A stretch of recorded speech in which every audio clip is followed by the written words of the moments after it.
আসসালামু আলাইকুম এভরিওয়ান, কেমন আছেন? আশা করি ভালো আছেন। আলহামদুলিল্লাহ আমিও ভালো আছি। আজ বৃষ্টির দিন, দুপুরবেলা খেতে ইচ্ছে করতেছে ভেন্ডির ভর্তা।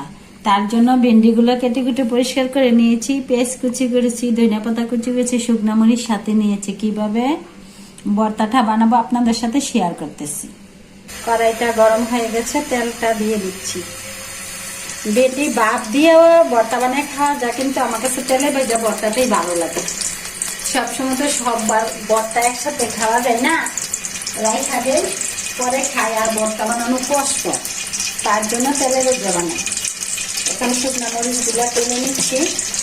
আর বৃষ্টির দিনে আমার কাছে ভর্তা ভালো লাগে, আর টাটকা সবজি তো, টাটকা সবজি ভর্তা দিয়ে অন্যরকম।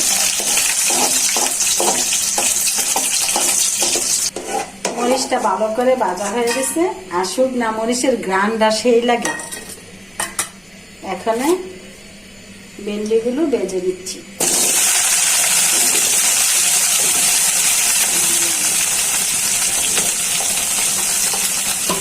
মরিচটা ভালো করে ভাজা হয়ে গেছে, ভেন্ডিগুলো তেলের মধ্যে দিয়ে দিচ্ছি, আমি ডেকে দিচ্ছি সিদ্ধ হওয়ার জন্য ভালো করে। দেখি বোনেরা, বোনেরা তো ভেন্ডিটা ভাজা হয়ে গেছে, এখন ভর্তাটা বানিয়ে ফেলবে।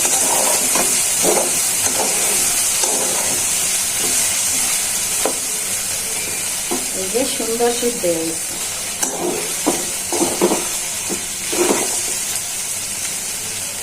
এখন চুলাটা বন্ধ করে দিচ্ছি। এখন ভর্তাটা বানিয়ে নিচ্ছি।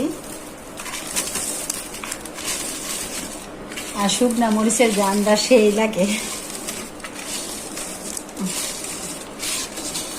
মরিচটা ভালো করে কষা দিই।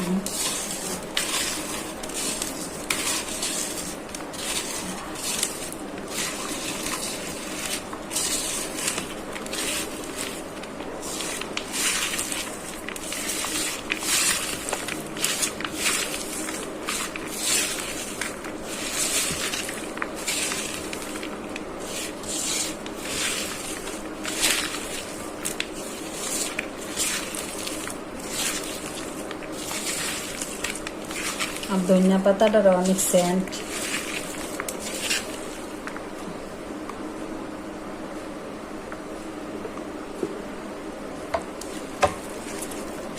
এই যে মরিচের ভর্তাটা, এইটাই একটা মরিচ ভর্তা, বুঝছেন? এরকম ভাবে ভর্তা বানায় গরম ভাতের সাথে খায় দেখবেন, আর বিশেষ করে শীতের দিন অথবা বৃষ্টির দিনে সেই লাগে। আমি গরম ভাতের সাথে খাবো। এটা আলাদা করে একটা ভর্তার মতো খাওয়া যায়। এখন ভেন্ডিগুলো দিয়ে দিচ্ছি। আর সরিষার তেলের ঝাঁজ সেই লাগে।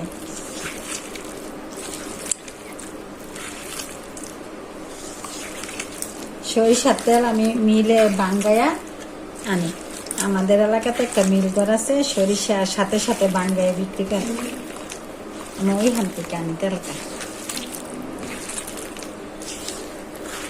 আমাদের পরিচিত অনেক বছরের, যে সরিষাটা যখন ভাঙ্গায় আমার নাম্বার দেওয়া আছে, ফোন দে, আমি যাই, যখন দরকার আমি আনি। এখন তো ভালো জিনিস, খাঁটি জিনিস পাওয়া যায় না, আর ওদের সাথে পরিচিত। আমাদের এলাকাতে একটা মিল ঘর আছে, ওই মিলে আমার যখন সরিষা তেলের দরকার হয় বলি যে এখন কি সরিষা ভাঙ্গাচ্ছেন, তখন তারা বলে হ্যাঁ আপা আসেন। তখন আমি সাথে দাঁড়াই থেকে তেলটা আনি। তারপর আমাদের এলাকাতে একটা ফার্ম আছে গরুর, ওই থেকে দুধ আনি, দুধটা একদম টাটকা। দেখি টেস্ট করে কিরকম হয়েছে। মাশাল্লাহ সেই স্বাদ।